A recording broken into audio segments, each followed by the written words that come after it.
Hello, students.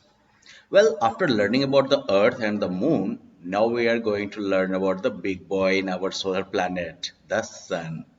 Okay तो आज के लेसन में हम लोग जो है सन और स्टार्स के बारे में पढ़ने वाले हैं। बाय द वे हमारा सन जो है ये भी एक स्टार ही है। तो पहले हम लोग सन के बारे में बात करें।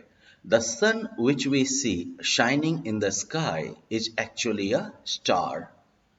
सूरज जिसे कि हम आकाश में चमकता हुआ देखते हैं ये एक्चुअली क्या है? ये एक स्टार है। It is a huge ball of fire.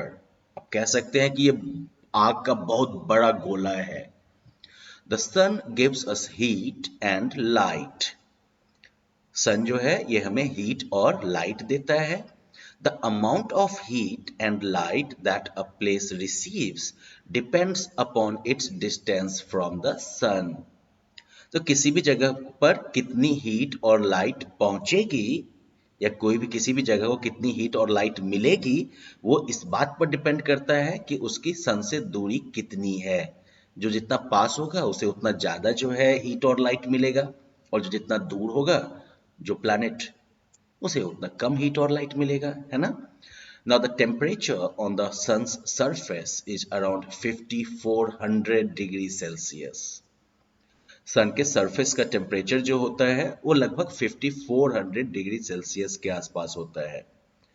अब आप लोगों को ये टेम्परेचर का स्केल तो नहीं पता चलेगा, तो चलिए आपको मैं एक रेफरेंस के लिए बता दूं कि जो हॉट बर्निंग लावा निकलता है ना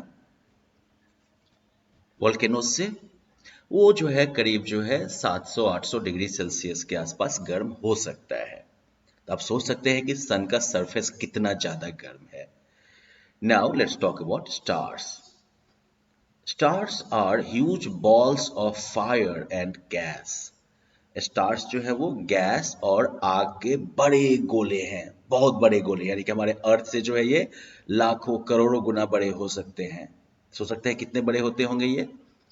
stars appear to twinkle in the sky, है ना। सितारे तारे जो है, स्टार्स जो है वो आसमान में टिमटिमाते हुए हमें दिखते हैं ना। We cannot see them during the day due to the bright light of the sun. Okay हम जो है दिन के टाइम में स्टार्स को नहीं देख सकते। क्यों? क्योंकि सूरज की काफी तेज चमक आती रहती है, सूरज की काफी तेज रोशनी आती रहती है। Stars are very far away from us. Sun जो है वो हमारे सबसे पास का स्टार है, बाकी स्टार्स जो है वो हमसे काफी काफी दूर हैं। Okay the sun is the star closest to the earth. Sun जो है वो अर्थ के सबसे पास वाला स्टार है। Now a group of stars is called a constellation. Stars के ग्रुप को क्या कहते हैं? कॉन्स्टेलेशन।